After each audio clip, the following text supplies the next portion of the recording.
आदाब, मैं हूं आपके साथ आयुषी श्रीवास्तव।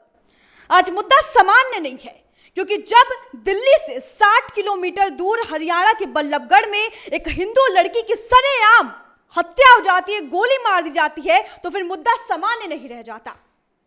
बल्लभगढ़ में निकिता नाम की लड़की की सिर्फ इसलिए हत्या हो जाती है, सिर्फ इसीलिए उसे गोली मार दिया जाता है कि तौसीफ नाम के शख्स ने उसे धर्म परिवर्तन पर जोर दिया, लड़की ने मना कर दिया और उसे मौत के घाट उतार दिया, सरेआम गोली मार दी। वीडियो वायरल हुआ तो अब इसमें सियासत जोर हो गई है। लोग कह रहे हैं कि लव जिहाद पर सियासत क्यों हो रही है, लेकिन अब सवाल यह उठता है कि लव जिहाद आखिर कब तक लव जिहाद के नाम पर हिंदू को लड़कियों की ऐसे ही बलि चढ़ती रहेगी? आखिर कब तक सरकार और प्रशासन ऐसे ही नींद की आगोश में रहेगी? हम ये सवाल लेंगे। हम सवाल की शुरुआत करते हैं। हमारे साथ मुद्दे की बात में हमारे साथ 3 सहयोगी जुड़ चुके हैं, जिनसे हम बातचीत करेंगे। सबसे पहले आपको मिला दें विवेक झा से, जो कि कांग्रेस में जिला प्रवक्ता है। विवेक झा, उसके बाद हम आपको मिला देते हैं मीनू वर्मा से, जो कि सामाजिक कार्यकर्ता हैं और महिलाओं के लिए काफी आवाज उठाती हैं, और शशि प्रभा पाठक से, जो बीजेपी से हैं, डिस्ट्रिक्ट सेक्रेटरी हैं। सबसे पहले सवाल आपसे ही ले लेते हैं हम, क्योंकि सरकार बीजेपी के वहां से खट्टर की सरकार है। जब 2018 में परिवार ने एफआईआर दर्ज कराई कि धर्म परिवर्तन के लिए जोर दिया जा रहा है हमारी लड़की को, उस वक्त पुलिस नींद की आगोश में क्यों सोई हुई थी? अब जब बच्ची की हत्या हो गई, तब पुलिस आरोपी को गिरफ्तार कर रही है। मैं कहना चाहूँगी कि सबसे पहले तो आपने स्टूडियो में बुलाया, मैं तहे दिल से आपका शुक्रिया अदा करती हूँ कि ऐसी आवाज़ बुलंद करने के लिए आपने हमें बुलाया। जो आपने पूछा कि ये 2018 में किडनैप हुई थी और केस किया गया था, एफआईआर किया था परिवार ने, ज़रूर एफआईआर किया था और उस पर उसको गिरफ्तार करने की मांग भी उठी थी। लेकिन कहीं ना कहीं जो अपराधी है उसका बैकग्राउंड पॉलिटिकल होने के कारण पुलिस प्रशासन एंड उस समय जो लीडिंग पर्सनालिटी थे उनको छुपाने की कोशिश कर रहे थे, क्योंकि उनके दादाजी खुद विधायक रहे हैं, उनके चाचा खुद कांग्रेस सरकार में मंत्री थे उस समय, एंड उनके एक मामा हैं, कुख्यात अपराधी हैं, अभी भी जेल में बंद हैं, तिहाड़ जेल में। तो बैक सपोर्ट होने के कारण डरा धमका करके, और जो पीड़िता हैं अब नहीं रही इस दुनिया में, मुझे बहुत अफसोस है, उनको बिठा दिया गया, पंचायत बुलाया और पंचायत करके ये फैसला लिया गया कि आइंदा ऐसे अंजाम नहीं दिए जाएंगे, और धमका कर उनको बिठा दिया गया, क्योंकि बैक सपोर्ट बहुत स्ट्रॉन्ग था उस समय तौसीफ का।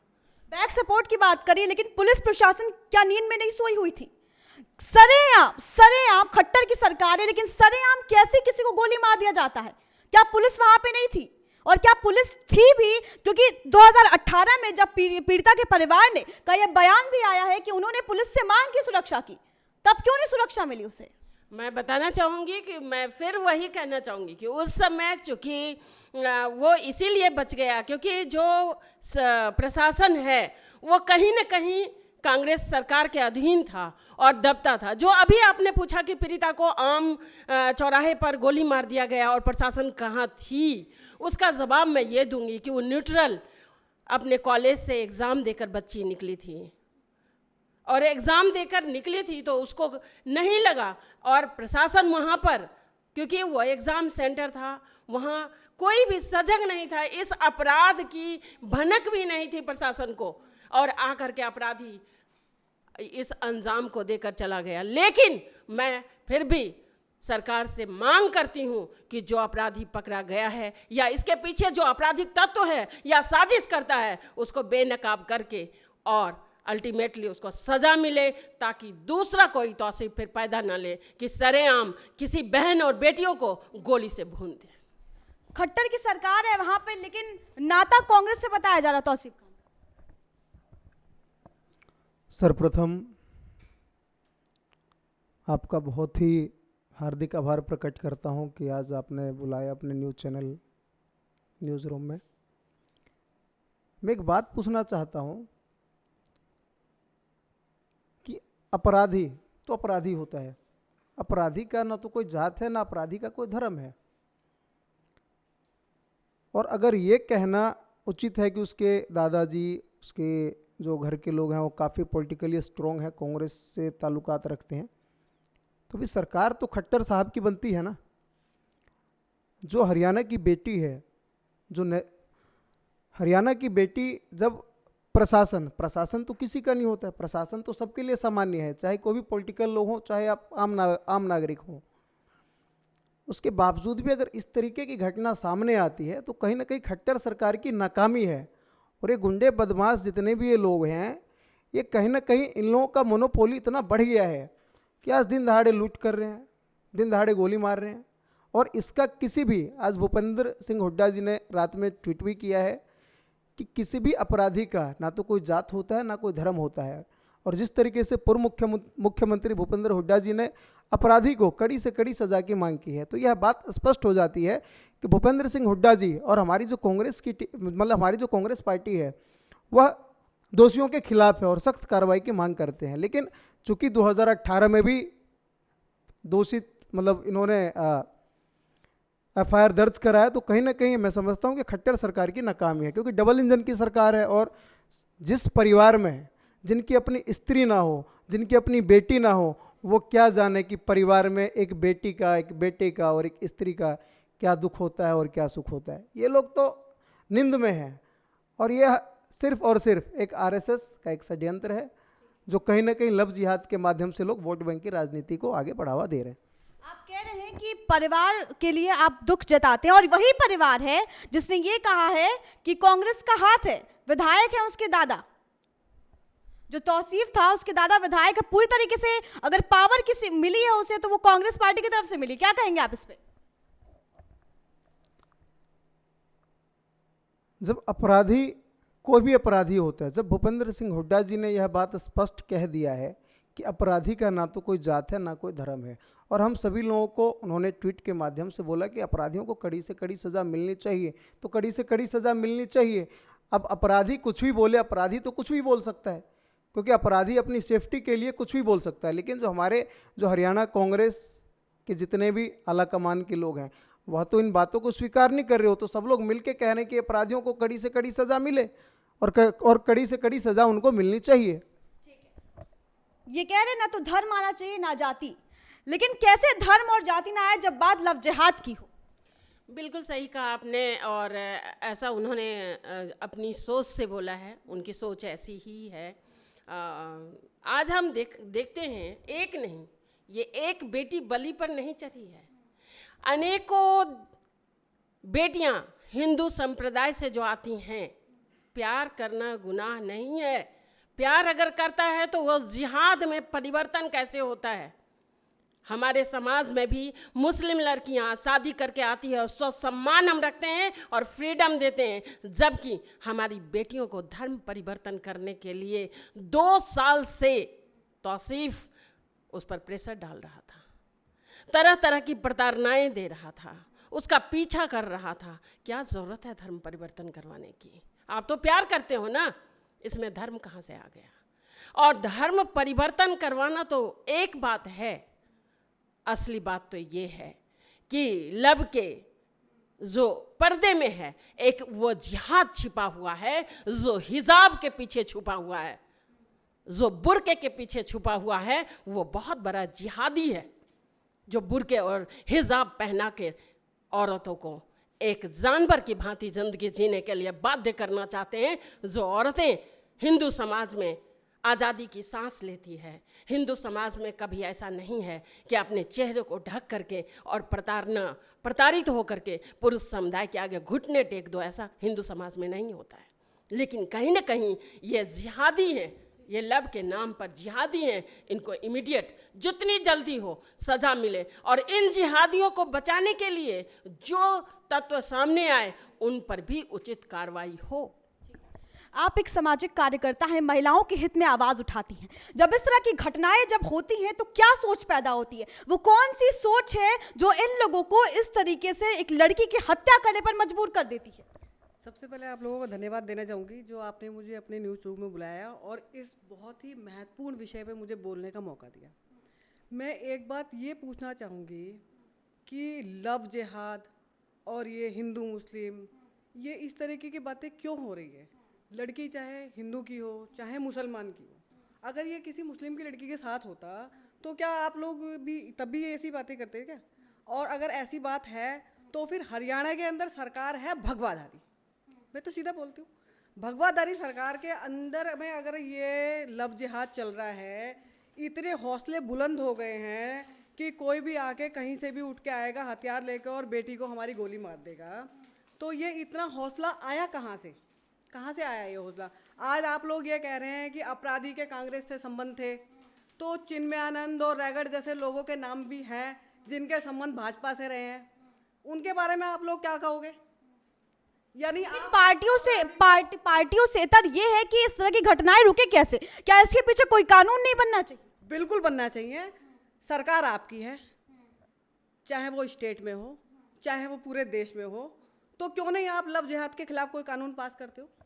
क्यों नहीं आप लव जिहाद के लिए कानून बनाते हो? क्यों जबरदस्ती धर्म परिवर्तन हो रहा है? सबसे ज्यादा धर्म परिवर्तन और सबसे ज्यादा लव जिहाद के मामले भाजपा की सरकार में ही मैंने देखे हैं। क्या कहेंगी? सबसे ज्यादा लव जिहाद के मामले और महिलाओं पर उत्पीड़न भाजपा की सरकार। मैं कहना चाहूँगी मैम को कि थोड़ा इस पर स्टडी कीजिए तो शायद अच्छी तरह से आप समझ पाएंगी। मैं एक एग्जांपल देना चाहूँगी छोटी सी। मैं ग्रेटर कैलाश एक आईएएस की इंस्टीट्यूट है, वहाँ पढ़ाने जाती हूँ और बहुत ही अच्छी महिला है, मुस्लिम है। वो मुस्लिम महिला आती हैं तो उनको मैंने कहा, क्योंकि उनका इफ्तार होता है रोज़ा के दरमियान, मैं गई हुई थी तो उन्होंने कहा मैम रोज़ा तोड़ना है लेकिन आप टेबल पर बैठोगे तो। मैंने कहा ऐसा क्यों? कह रहे हैं कि एक्चुअली मैम मैं कश्मीरी पंडित थी, मजबूरन मुझे मुस्लिम धर्म अपनाना पड़ा। जब कश्मीरी पंडितों को बहन बेटियों को दिन दहाड़े बेइज्जत करते थे, इज्जत लूटते थे, उस समय ज़बरदस्ती हमें मुस्लिम धर्म कबूल करना पड़ा, क्योंकि अपने आप को सेफ करने के लिए, बचाने के लिए। अगर भाजपा की सरकार में आप कह रही महिलाएं सुरक्षित है तो फिर कानून क्यों नहीं ला रही है? केंद्र में भी बीजेपी है और हरियाणा में भी बीजेपी है, उत्तर प्रदेश में भी बीजेपी, चाहे हाथरस की बात करें या फिर हरियाणा की, क्यों नहीं कोई कानून बन रहा? मैम कानून लाएंगे और बहुत जल्दी इस पर भी कानून आएगा। आपने देखा होगा कि बहुत सारे ऐसे कानून जो ठंडे बस्ते में थे, जो कि औरतों के लिए, नारियों के लिए अस्मिता से जुड़ी हुई हो, जैसे हलाला था, 3 तलाक था, हिंदू धर्म में भी कुछ परिवर्तन हुए हैं। तो हमारे कहने का मतलब ये है कि आज नहीं तो कल इस पर कानून आएगा। मैं अपनी सरकार से, नरेंद्र मोदी जी की सरकार से इस चैनल के माध्यम से ये मांग करती हूँ कि आप हमारी बहन बेटियों और खुद की, हम भी एक महिला हैं, महिलाओं की इज्जत आबरू बची रहे, इसके लिए एक ऐसा कानून आए जिसमें त्वरित कार्रवाई हो और फांसी की सज़ा हो, ऐसी सज़ा हो कि आगे कोई दरिंदे हमारी बहन बेटियों पर नजरें उठा ना सके। भाजपा की सरकार में जिस तरीके से मीनू जी का कहना है कि महिलाओं पर उत्पीड़न ज़्यादा है, ऐसे में क्या लगता है कि बीजेपी की जब सरकार है तो फिर कानून क्यों नहीं बना? सबसे ज़्यादा नारी का जो अपमान हुआ है वह भारतीय जनता पार्टी के कार्यकाल में हुआ है। पिछले 1 वर्ष के कार्यकाल का अगर हम बात करें तो चाहे बिहार की बात करें, चाहे उत्तर प्रदेश की बात करें, चाहे हरियाणा की बात करें, चाहे बिहार के अंदर मुजफ्फरपुर शेल्टर होम का एक बहुत ही प्रज्वलित मुद्दा है, उसके बाद कानपुर में यही मुद्दा काफ़ी अभी लॉकडाउन में यह मुद्दा उठा था। दिल्ली के अंदर तो सब लोग जानते ही हैं, और हरियाणा भी कहाँ सेफ है? ये लोग, अब मैडम जैसे कह रही हैं कि लव जिहाद है, जो शेल्टर होम है उसमें तो अभी नाबालिग बच्ची है, उसके साथ यौन उत्पीड़न होता है। मतलब जिस लड़की की उम्र 18 साल नहीं है वह लड़कियां वहाँ पे प्रेग्नेंट पाई जाती हैं। हमारे समाज में बोला गया बिन विवाह के वो लोग मतलब प्रेग्नेंट कैसे हो जाती हैं। कानपुर की बात करिए, कानपुर में 50 से ज़्यादा लड़कियां वहाँ पे पूरा का पूरा कोरोना पॉजिटिव पाई गई थे। चूँकि ऐसी खबरें मीडिया के माध्यम से दबा दी जाती हैं, जो चीज़ हमारे समाज में जो एक पारदर्शिता होनी चाहिए, कहीं ना कहीं ये लोग अपना पॉलिटिकल सपोर्ट को लेकर ये लोग इतने एक्टिव हैं कि जिनसे इनको लगता है कि इससे हमारी सत्ता जाने वाली है। कांग्रेस पार्टी महिलाओं के लिए कांग्रेस पार्टी सदैव महिलाओं के हित में काम की है। चाहे आप महिला बाल विकास मंत्रालय जो है उसके माध्यम से जितनी भी योजनाएं हैं आज कांग्रेस की देन है। पिछले 70 सालों का हमारा इतिहास रहा है। जहाँ जहाँ नारी का अपमान हुआ वहाँ पर हम लोग एक मतलब महिला सुरक्षा की बात करते हैं, आप ही के कमलनाथ जो है वो किसी को आइटम कह देते हैं, तो कैसे आप बात कर सकते हैं? देखिए, आइटम कहना, आप किसी को आइटम गर्ल बोलिए, किसी को आप आइटम बोलिए, ये उनकी अपनी व्यक्तिगत राय हो सकती है। व्यक्तिगत राय है सर, आइटम नहीं, देखिए मैडम, आप व्यक्तिगत राय कैसे हो सकती है सर? व्यक्तिगत राय नहीं किसी नहीं, अगर क्या हम उधर जाएंगे तो नहीं, अभी जो है अभी बात हरियाणा की हो रही है। अभी जिस मुद्दे पे हैं हम लोग उस मुद्दे पे बात करें। सदैव आप दिल्ली की बात करें, कांग्रेस शासित जितने भी राज्य हैं, इस तरीके की घटना अगर सामने अगर कभी बाई चांस राजस्थान में देखिए आप, राजस्थान जितना बदलाव अभी राजस्थान में पिछले कार्यकाल से, आप एक डाटा पूरा का पूरा डाटा का रेशियो लीजिए, जितने आपराधिक मामले जो वसुंधरा राजे की जो सरकार में हुई है उससे अगर आप कंपेयर करिएगा तो वहाँ पर मामला भी बहुत ही मतलब कम के रेशियो में है। और वहाँ पर जो हमारे गहलोत जी की सरकार है महिलाओं की सुरक्षा के लिए पूर्ण रूप से 24 घंटे तत्पर है। और वहाँ पे इस तरीके की घटना अगर सामने आती है तो वह सरकार और पूरी की पूरी जो हमारी कांग्रेस पार्टी है वह उस परिवार के साथ खड़ी रहती है। अभी हसरत में हमारे जो देश के नेता जो राहुल गांधी जी हैं, प्रियंका गांधी जी हैं, सभी लोग वहाँ पर गए, उस पीड़ित परिवार के साथ वो लोग खड़े रहे। हरियाणा पहुँचेंगे। अभी सियासत में आप भूपेंद्र सिंह हुड्डा जी का ट्वीट देखिए। भूपेंद्र सिंह हुड्डा जी जो हरियाणा कांग्रेस की के जो पूर्व मुख्यमंत्री हैं, उन्होंने स्पष्ट रूप से कहा है, और उनका आप ट्वीट देखिए, उन्होंने फेसबुक पे भी डाला है, सोशल मीडिया पे भी डाला है कि जो अपराधी है उसको कड़ी से कड़ी सज़ा मिलनी चाहिए। क्या कहेंगी शशि जी आप? मैं कहना ये चाहूँगी कि जो अभी कहा इन्होंने, इसमें रत्ती भर भी सत्यता नहीं है, क्योंकि 70 साल के कांग्रेस की शासन में सबसे ज़्यादा जो महिलाओं पर अत्याचार हुआ है, अगर इतिहास आप अगर मुझे कहते तो मैं डाटा लेके आती कि कितने इनके 70 सालों के इतिहास में जुर्म हुए हैं महिलाओं पर। और राजस्थान तो अभी अभी आप जानते ही हैं, गवाह है कि अभी अभी हुआ है। जहाँ बात आती है मुस्लिम अपराधियों की, जहाँ बात आती है मुस्लिम को बचाने की, सबसे पहले कांग्रेस पार्टी सामने आती है, उसके बचाव में ऐसे डिबेट में हिस्सा लेती है।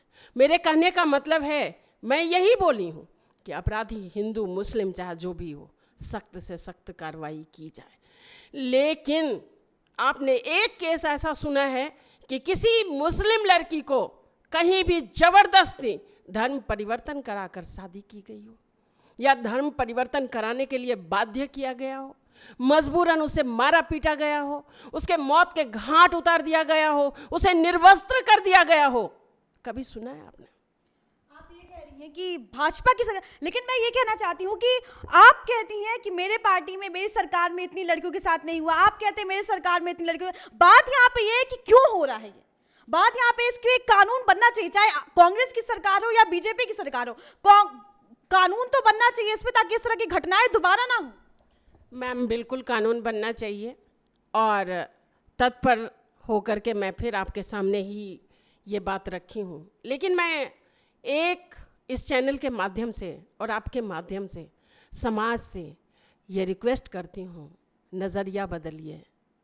जितने भी पुरुष समुदाय हैं, मेरा सबसे आग्रह कि राजनीति का ध्रुवीकरण करने से अच्छा है कि राजनीतिक तलबगारों को पीछे छोड़कर समाज में नैतिक मूल्यों की रक्षा होनी चाहिए। जो धर्म है वो धर्म सीधे नैतिक मूल्यों की रक्षा के लिए ही बनाया गया है। जब नैतिक मूल्यों का पतन हो जाएगा, धर्म का क्या, कौन से धर्म? इसीलिए नैतिक मूल्यों की रक्षा के लिए अगर 100 बलि चढ़ानी पड़े, हम महिलाएं तैयार हैं। और मैं आह्वान करती हूँ, और मैं खुद से, क्योंकि मैं NGO भी चलाती हूँ, मैं नारियों को, लड़कियों को प्रशिक्षण देती हूँ। कोई भी आपराधिक तत्व तुम्हारा पीछा करता है, तुम्हारे साथ जबरदस्ती करता है, तुम उसके साथ बर्बरता से पेश आओ, लेकिन अपने इज्जत को नीलाम होने मत दो। कितनी शर्मनाक बात है कि एक बेटी की अस्मत लूटती है, एक बेटी को दिन दहाड़े मार दिया जाता है, उसको धर्म परिवर्तन के लिए उसकी माँ तक मजबूर करती है प्रशासन को खिला पिला करके, और कांग्रेस का वो विधायक, वो मंत्री दबाव डालकर केस वापस कर दिया जाता है। आप जानती हैं हमारे समाज में कई गरीब लोग हैं जो अपनी आवाज़ बुलंद नहीं कर पाते। मैं आपसे भी जब भी ऐसी घटनाएं होती हैं, क्योंकि जैसे उन्होंने कहा कि राजनीति ध्रुवीकरण, जब भी ऐसी घटनाएं होती हैं इस पर कुछ नहीं होता, राजनीति शुरू हो जाती है। अब एक सामाजिक कर्ता है और इस लिहाज से मैं आपसे ये पूछूंगी कि जब भी महिलाओं के साथ सिर्फ लव जिहाद नहीं, जब भी एक रेप की वारदात होती है, जब भी बलात्कार की वारदात होती है, राजनीति होती है, सिर्फ ऐसी डिबेट पे बैठा दिया जाता है और हर बार ऐसा होता है, लेकिन असल में कुछ नहीं होता। ऐसा बिल्कुल नहीं होना चाहिए। ये जो आपस में एक दूसरे की खींचातानी करते हैं, कांग्रेस बोलती है बीजेपी की शासन थी तो बीजेपी वालों के यहाँ आप बीजेपी से सवाल कीजिए, कहीं कांग्रेस की सरकार है तो बीजेपी वाले बोलते हैं कि वहाँ तो कांग्रेस की सरकार है, आप कांग्रेस वालों से सवाल कीजिए। तो मैं ये कहती हूँ कि जो बेटी है जिसके साथ भी ये गलत काम हुआ है या हो चुका है, वो पूरे देश की बेटी थी, ठीक है। कोई अगर आप कानून लाते हो तो वो पूरे देश के हित में आएगा, वो कांग्रेस या बीजेपी के लिए नहीं होगा केवल, वो पूरे देश के हित में आएगा, पूरे देश की बेटियों की सुरक्षा के लिए आएगा। और मैं यही चाहती हूँ, सरकार से यही विनती करती हूँ, यही प्रार्थना करती हूँ, यही रिक्वेस्ट करती हूँ कि जल्दी से जल्दी कोई ऐसा सख्त कानून बनाया जाए जिससे कि हमारे देश की बेटियाँ सुरक्षित रहे, उन्हें घर से निकलने में डर ना लगे, हम जैसे माँ बापों को अपनी बेटियाँ बाहर भेजने में डर ना लगे। तो बात आपसे ये भी है, ये भी सवाल ये है कि जनता का ही सवाल है कि जब भी ऐसी वारदातें होती हैं, जब भी ऐसी घटनाएं होती हैं, तो सिर्फ इस पे डिबेट क्यों होते हैं, क्यों कोई कड़ा एक्शन नहीं लिया जाता, चाहे उत्तर प्रदेश की बात करें या फिर हरियाणा की। मैम, जब 3 तलाक और 3 तलाक का जब कानून बन रहा था, जब हलाल जैसे मुद्दे पर कानून बन रहे थे, यही कांग्रेस के गणमान्य लीडर वहाँ राज्यसभा और लोकसभा में उसका विरोध कर रहे थे। बात कहते हैं कि औरतों के रक्षा के लिए, नारियों की रक्षा के लिए बिल पास हो, और जब कोई बिल पास होता है तो सबसे पहले कांग्रेस पार्टी सामने आकर के उसका विरोध करती है, ये जाने बगैर कि इसमें नारियों के हित है। यहाँ हलाला से गुजरने के बाद मेंटलिटी खो जाती है औरतों की। 3 तलाक के मुद्दे से ना जाने कितने घर उजड़ गए। आज अमन चैन से अगर वो परिवार रह रही है तो यह हमारी सरकार की देन है। लेकिन हमेशा कांग्रेस की सरकार कोई भी कानून अच्छी पास हो, कोई भी कानून लाने के लिए हम सोचे, हम तो इसीलिए लाते हैं क्योंकि हमारी मेजॉरिटी है। अगर नहीं हो, एक भी कानून नहीं पास होने देंगे और सब में अड़चन बन के सामने खड़े होते हैं। लेकिन जब भी ऐसी घटनाएं होती है तो उस पर कार्रवाई नहीं होती है, और अगर होती है तो उसके 8 साल बाद आता है। मैम, 8 साल बाद जो है कोर्ट में ये फैसला आता है कि इनको फांसी पे चढ़ाया जाए। मैम, निर्भया की बात करें हैदराबाद की। मैम, हाँ जी मैम, मैं कहना चाहूँगी कि बहुत सारे ऐसे केस हैं जिसमें फ़ैसला, कड़ी से कड़ी फैसला दी गई है अपराधियों को। ऐसी बात नहीं है, आप ऐसा नहीं कह सकती हैं। देखिए, कानून है भारतीय, देखिए भारतीय संविधान एक लिखित संविधान है। भारतीय संविधान के कुछ कानून हैं, कानून के दायरे को हम नहीं तोड़ सकते हैं। जुडिशियरी स्वतंत्र है, उसमें तरह तरह के बदलाव आए हैं। आपने देखा होगा, आज इन्होंने एक बात जो की, एक सेकेंड, इन्होंने बात की, मुझे बहुत दिल को कचोट आया, शेल्टर होम की। मैं खुद गवाह हूँ, जामिया में मैं खुद गवाह हूँ, मदरसे में छोटी छोटी 12 साल की लड़कियाँ प्रेग्नेंट हैं और मुल्ले जो पढ़ाने बैठते हैं वो लड़कियों के साथ बलात्कार करते हैं। क्या कहेंगे आप? देखिए, मैं अपनी बात पहले ही रख चुकी हूँ इस विषय पे, इनसे भी कह रही हूँ कि कानून, मेरा एक ही, अब तक मैंने 3 बार आपसे माइक पे बात की और मैंने यही कहा है कि कानून लाना ही पड़ेगा। कानून की सख्त आवश्यकता है। संविधान का रोना मत रो, आपकी सरकार है, आप चाहो तो सब कुछ कर सकते हो, ठीक है। कोई भी सरकार है, चाहे वो आपकी हो चाहे वो कांग्रेस की हो, लेकिन इस समय देश में, एट प्रेजेंट देश में भाजपा की सरकार है और भाजपा सरकार को लेडीज़ों के लिए, महिलाओं के लिए सख्त कानून पास करना पड़ेगा। खाली ये लव जिहाद वाला एंगल चलाने से या फिर धर्म परिवर्तन वाला एंगल चलाने से काम नहीं चलेगा। आप कानून लेके आओ, आपके पास ताकत है कानून लाने की, आपके पास ताकत है कानून को पास करने की, तो क्यों नहीं लाते हो आप कानून? किस चीज़ के इंतजार में बैठे हुए हो आप? बिल्कुल, बहुत जरूरी है इस चीज के लिए एक कानून लाना। लेकिन ऐसे में सवाल आपसे भी, क्योंकि जिस तरीके से शशि जी ने कहा कि जब भी संसद में बीजेपी जो है चाहे वो 3 तलाक की बात करे या किसी और कानून की लाती है, तो कांग्रेस से सवाल उठाती है। क्या कांग्रेस सुरक्षा की मांग नहीं करती? क्या नहीं चाहती कांग्रेस महिला सुरक्षित रहे? सबसे पहले एक बात मैं बताना चाहता हूं, कांग्रेस अभी विपक्ष की भूमिका निभा रही है और कभी भी कोई भी बिल पास होता है तो बगैर विपक्ष के सुझाव से कोई बिल पास नहीं होता है। अभी जितने भी बिल पास हुए हैं, जितनी मैडम चाहे धारा, मतलब इन्होंने जम्मू कश्मीर की बात करी, शेल्टर होम की बात करी, कानून व्यवस्था की बात करी, विपक्ष की मांग ये रहती है कि उसमें कुछ संशोधन किया जाए। कभी भी आप देखिएगा किसी भी न्यूज़, चाहे आप लोकसभा चैनल देखिए, राज्यसभा चैनल देखिए, जिस समय बिल पास होता है ध्वनि मत से उस बिल को अमित शाह जी पास करवा देते हैं। क्या ये कानून का ये गला घोटने का एक सिस्टम नहीं है? हमारी सरकार में कानून आया है महिला सुरक्षा को लेकर, और कहीं ना कहीं वही कानून है, उसी कानून के तहत जो निर्भया के हत्यारों को जो फांसी की सज़ा मिली है, वह जो कानून बना था वो हमारी सरकार में बनाया गया था। 8 साल बाद देखिए मैडम, जो सिस्टम है, जो संविधान है, जिसमें जिसने भी उसके राइट हैं, क्योंकि वकील है, वकालत है, न्यायपालिका है, पूरा का पूरा आपको जो सिस्टम है, सिस्टम को तो आपको फॉलो करना ही पड़ेगा। जब इसमें अगर सामाजिक मूल्यों की बात आप करते हैं, तो जिस तरीके से मैडम ने लव जिहाद के मुद्दों पे अभी इन्होंने बात करी है, मंजू वर्मा जी चुनाव लड़ रही हैं। मंजू वर्मा जी के जो हस्बैंड हैं, उनके ऊपर जो मुजफ्फरपुर का जो एक शेल्टर होम की जो घटना घटी थी, वो उसके दोषी पाए गए हैं, और उनकी मिसेज को जदयू बिहार में चुनाव लड़वा रही है, और जदयू कहीं ना कहीं बीजेपी से, उनका भी गठबंधन में, उन एनडीए के वो मेंबर हैं। तो मैं ये पूछना चाहता हूँ कि जितने भी लोग हैं जो इस तरीके की घटना को सामने लाते हैं, ये सब भारतीय जनता पार्टी की छत्र छाया में ही तो हो रही है। नहीं तो आज मंजू वर्मा जी आज चुनाव कैसे लड़ लेते हैं अभी? और बात अगर आज भारतीय जनता पार्टी में मैडम, अभी ज़मीनी हकीकत ये है कि भागलपुर की घटना, मूर्ति विसर्जन में हिंदुओं के ऊपर लाठी बरसाया, मतलब पुलिस प्रशासन जो है वो लाठी से उनके ऊपर उनको लाठी मारा जाता है। जो वहाँ पे एक आशुतोष नाम का जो एक युवक है जो हिंदू है, क्योंकि और वो अगर वो जाता है, नहीं उस बारे में बात नहीं, भारतीय जनता पार्टी के कार्यकाल में तो मैडम यहाँ हिंदू सुरक्षित नहीं है। इसके लिए कानून की जो व्यवस्था है उसमें हमारे भूपेंद्र हुड्डा जी ने मांग करी है कि दोषियों को कड़ी से कड़ी सज़ा मिले, और दोषियों को ना तो कांग्रेस की मांग है कि जो दोषी हैं उनको कड़ी से कड़ी सज़ा मिलनी चाहिए। उसके ऊपर अगर अभी चूंकि कानून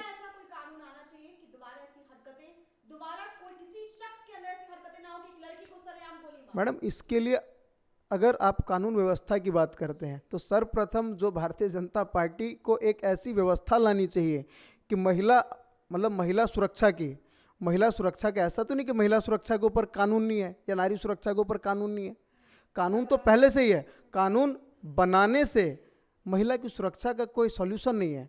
आप आत्मनिर्भर की बात करते हैं, यहाँ तो महिला सुरक्षा नहीं, आप यहाँ पर महिला सुरक्षा में पूरा का पूरा सिस्टम ही फेल्योर है। नहीं तो एक स्कूल के बाहर, एक कॉलेज के बाहर एक दिन दहाड़े बदमाश आते हैं और खुलेआम वहाँ पे गोली मार के उनकी हत्या कर दी जाती है नैतिका की।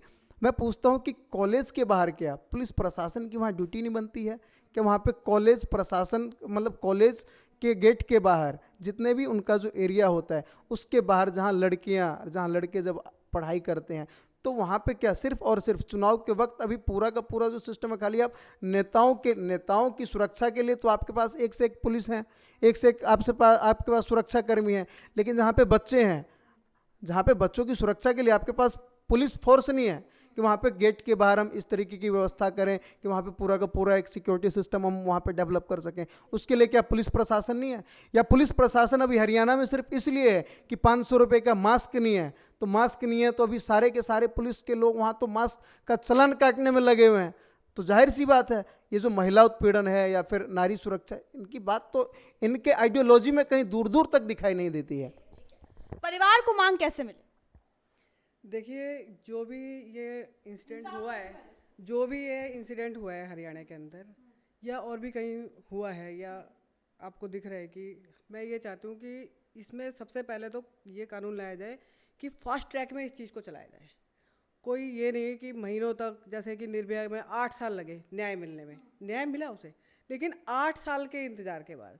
तो मैं चाहती हूँ कि जल्दी से जल्दी बेटी को न्याय मिले और आगे भी जो ये घटनाएं हैं इनको रोकने के लिए सख्त से सख्त कानून को लेके आए, ठीक है। लेकिन ये है कि सरकारें जो है सो रही हैं। सरकारों को सिर्फ अपनी सत्ता से मतलब है। भगवा, मैं भगवा तू मुसलमान, मैं भगवा तू मुसलमान, ये सिर्फ एक सत्ता पाने के लिए। तो सत्ता के लोलुप जो है नेता, जो भी सरकारें हैं, मैं उनसे यही गुजारिश करूंगी कि सत्ता तो आती जाती रहेंगी, कम से कम ऐसा कोई कानून बनाएं, ऐसा कोई काम करके जाएं कि आपको याद किया जाए कि भाई भाजपा की सरकार थी तो वो इस तरीके का कानून लेके आए। इससे औरतों के लिए आगे के लिए बहुत बढ़िया हो गया काम। जिस तरीके से इन्होंने कहा कि चाहे किसी की भी सरकार हो लेकिन एक कानून लेके आए जिस तरीके से फास्ट ट्रैक में चले। फास्ट ट्रैक की इन्होंने बात की, कब आएगा कानून? मैं आपसे पूछ रही क्योंकि आप बीजेपी के हैं, कब आएगा कानून और कब ऐसी घटनाओं को रोका जाएगा, क्योंकि सरकार आपकी है। मैम, कानून बहुत सारे आए हैं, कानून को फॉलो भी करते हैं। एक कानून कुछ दिन पहले बना है, आपको शायद पता होगा कि 12 साल से कम की बच्ची के साथ अगर कोई इस तरह के वारदात की जाती है तो उसको फांसी की सज़ा इमीडिएट होगी। ये कानून आ चुका है, बना चुके हैं, आपको पता होगा। और भी कानून बनेंगे, बनते रहेंगे, उसको फॉलो भी किया जाएगा। क्या कानून बनने से बहू बेटियाँ सुरक्षित घर आ जाएंगी? इसकी जिम्मेदारी कौन लेता है? मैं बताना चाहूँगी, पुलिस प्रशासन, न्यायालय व्यवस्था सब नारियों के साथ है और रही है। बात है मैम, जब बात आती है हमारे, आज यही घटना उस अपराधी के बहन के साथ होता तो क्या जो विधायक और मंत्री थे पूर्व, वो सामने नहीं आते? आज सामने नहीं आए हैं। किसी की असमत लूटी जाती है और कोई सियासी दाव खेलता है। मैम, ये सियासी दाव नहीं खेला जाएगा। अब हम खेलने नहीं देंगे। अब मैं ये प्रतिज्ञा लेती हूँ भाजपा के तरफ से, हमारी संस्कृति के साथ खेलने वाले की हस्र बहुत बुरी होगी। क्योंकि जब तक संस्कृति बचाने की मुहिम हम नहीं छेड़ेंगे, जब तक बहू बेटियों की इज्जत सुरक्षित नहीं रहेगी, जब तक नजरें नहीं बदलेगी, तब तक नजरिया नहीं बदलेगा। और समाज में हमारी भी बेटी है, जब बाहर जाती है तो चिंता होती कि घर कब आएगी। क्यों? अपराधी जो है वो मंसूबे बुलंद है। अपराधियों को कहीं न कोई सपोर्ट मिलता है। तौसीफ को भी सपोर्ट मिला है और वो कांग्रेस की बहुत बड़ी सपोर्ट है। उसके बैकग्राउंड अच्छे हैं, उसका मामा खुद क्रिमिनल है और इसकी वजह से वो पिछली बार 18 में भी बच गया। आकाश के 18 में नहीं बचता तो आज ये वारदात नहीं होती और एक और बेटी मौत के घाट नहीं उतारी जाती, बलि नहीं जाई जाती। लेकिन आप बोल रही नजरिए की बात, तो ये सच है कि कहीं ना कहीं पार्टी से इतर, चाहे वो कांग्रेस या बीजेपी या कोई भी पार्टी हो, पार्टी से इतर ये बात बिल्कुल सच है कि अपनी सोच बदलनी चाहिए, अपना नजरिया बदलनी चाहिए, नहीं तो ऐसी घटनाएं कैसे रुकेंगी। सबसे बड़ी बात तो ये, सरकार आएंगी जाएंगी, लेकिन आपको क्या लगता है कि इस लव जिहाद पर कानून बनना चाहिए? मुद्दे की बात में आज बस इतना ही। अगले दूसरे दिन फिर से मिलेंगे किसी और मुद्दे की बात में। देखते रहिए SPN9 न्यूज।